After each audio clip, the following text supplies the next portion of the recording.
दिनै फाथाखाथा गामिनि गेवलां फोथाराव 22थि जे रंजालि बैसागु फोरबो फालिथाय बे हाबाफारिनि दिनै जोबथा सान आरो बे दिनैनि जोबथा सानावहाय जोंहा माखासे हाबाफारि लानाय जादों। फुंनिफ्रायनो जोङो माखासे हाबाफारिखौ मावफुंनानै लानो हाबाय आरो जोंहा उननि समाव माखासे हाबाफारि दंबावो। गिबि हिसाबै जोङो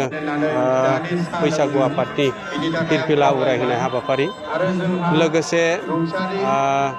सिनियरफोरखौ मान बावनाय आरो लोगोसे रुंसारिफोरनि जे थमाव खाम्फायाव बिथांमोननो बिबार बावनाय बे हाबाफारिखौ जोङो मावफुंनानै लानो हाबाय। दा जोंहा गामिनि जौगानायनि, गामिनि गोजोननि थाखाय मोनसे सावरायमेल लागासिनो दङ आरो बे सावरायमेल जोबखांनाय लोगो लोगोनो जोंहा जानाय हाबाफारि दङ आरो जाखांनाय लोगो लोगोनो जोंहा गेवलां मेल दङ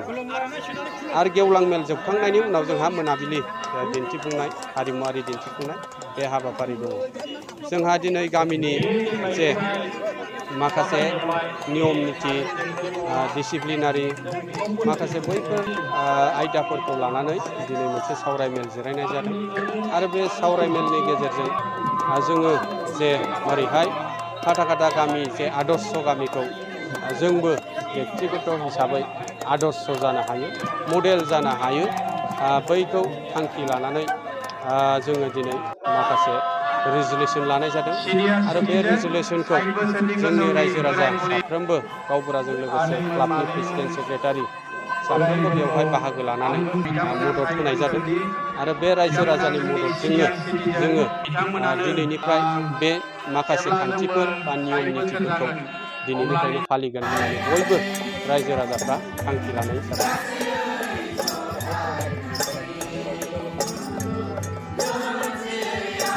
बे हाबाफारिनि गेजेरजों जोङो फाथाखाथा गामि जे मडेल भिलेज बा आदर्श गामिनिफ्राय जों बेखौनो मेसेज होनो नागिरदों जे रंजालि बैसागुआ बोसोराव खनसेल' फैयो आरो बे रंजालि बैसागुआ बर' हारिनि बयनिख्रुइबो देरसिन फोरबो जों बेखौ साननानै लायो आरो बे फोरबोनि गेजेरजों जाहाथे बयबो रायजो राजा जेरावखि थाया मानो जाहाथे मोजाङै बे रंजालि बैसागुखौ गोसो गोरबोजों बरायनानै रंजानानै जोंनि जे हारिमुखौ मोजाङै फोथांनानै लाखियो, बेखौ जोङो जोंनि फाथाखाथा गामिनि